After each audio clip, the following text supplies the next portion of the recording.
দর্শক, কোমর ব্যথা হলেই কি সেটা কিডনির ব্যথা? অনেকেই জানতে চান কোমর ব্যথা আর কিডনি ব্যথার পার্থক্যটা আসলে কেমন। সুপ্রিয় দর্শক, আসসালামু আলাইকুম। আমি আবু সাইম মানিক, ফিজিওথেরাপি চিকিৎসক। আজকের এই ভিডিওতে আমরা প্র্যাকটিক্যালি দেখব কিভাবে আমরা নিজেরাই নিজের কোমর ব্যথা আর কিডনি ব্যথার বেসিক পার্থক্যটা আইডেন্টিফাই করতে পারি। প্রথমেই দর্শক, যেটার মাধ্যমে আমরা কোমর ব্যথা আর কিডনি ব্যথার পার্থক্যটা ডিফাইন করতে পারি সেটা হচ্ছে ব্যথার অবস্থানটা কেমন হবে। কোমর ব্যথা সাধারণত হবে আমাদের কোমরে, সেটা মেরুদণ্ডের মাঝখানেও হইতে পারে বা আশেপাশের মাংসপেশিতেও হইতে পারে, অথবা ব্যথাটা কোমর থেকে পায়ের দিকেও যাইতে পারে দর্শক। কিন্তু আমাদের যদি কিডনি সমস্যার জন্য ব্যথা হয় সেটা কোথায় হবে? সেটা আমাদের পাঁজরের এখানে, জাস্ট এই জায়গাটায়, এখানে ব্যথা হবে। অনেক সময় ব্যথাটা আমাদের তলপেট বা উরু পর্যন্ত যাইতে পারে, এর বাইরে কিন্তু পায়ের দিকে যাওয়ার কোনো সম্ভাবনা নেই। সেকেন্ড যে গুরুত্বপূর্ণ পার্থক্যটা দর্শক কোমর ব্যথা আর কিডনি ব্যথার ভিতরে, সেটা হচ্ছে কোমর ব্যথা হইলে কিন্তু আপনার ব্যথাটা মুভমেন্টের সাথে বাড়তে পারে, অনেক সময় আবার মুভমেন্টের সাথে কমতেও পারে, কিন্তু বেশিরভাগ সময় নড়াচড়া বা অ্যাক্টিভিটি করলে কোমর ব্যথাটা বেড়ে যাবে। কিন্তু কিডনি সমস্যার জন্য যদি ব্যথা হয় সেটা মুভমেন্টের সাথে বা নড়াচড়ার সাথে বা রেস্টের সাথে সেটার কিন্তু কোনো চেঞ্জ হবে না, কনস্ট্যান্ট একটা শার্প পেন সবসময় থাকবে।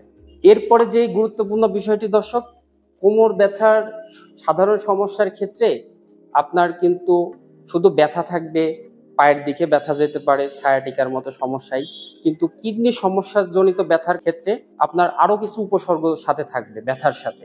সেটা হচ্ছে আপনার জ্বর থাকতে পারে, বমি বমি ভাব থাকতে পারে, প্রস্রাবের পরিমাণটা কমে যেতে পারে, প্রস্রাবের সাথে রক্ত যেতে পারে, প্রস্রাবটা ঘোলা হতে পারে।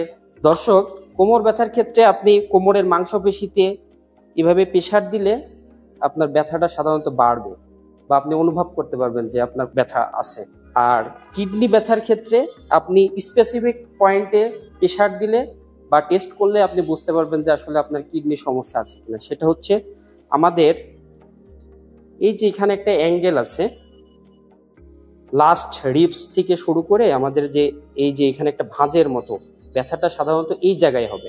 এখানে যদি আমরা হাত দিয়ে একটু প্রেসার দিই, যদি কিডনি প্রবলেম থাকে তাহলে পেশেন্ট এখানে টেন্ডারনেস ফিল করবে, অর্থাৎ ব্যথা ফিল করবে। কিন্তু কোমর ব্যথার ক্ষেত্রে কিন্তু এটা হবে না। প্রিয় দর্শক, আশা করি কোমর ব্যথা আর কিডনি ব্যথার বেসিক যে পার্থক্যটা আছে সেটা আপনারা সবাই বুঝতে পেরেছেন। এরপরেও যদি কোনো কনফিউশন থাকে তাহলে আমাদের অবশ্যই একজন চিকিৎসকের সাথে সরাসরি দেখা করে তার পরামর্শ অনুযায়ী বিভিন্ন টেস্টের মাধ্যমে স্পেসিফিক ডায়াগনোসিস করতে হবে। সুতরাং আমার কি কিডনি ব্যথা না কোমর ব্যথা, কিডনি ব্যথা কি কোমর ব্যথার লক্ষণ? আশা করি এই ডাউট আপনাদের আর এরপরে থাকবে না। আজকের ভিডিও এই পর্যন্তই। আসসালামু আলাইকুম, সবাই ভালো থাকবেন।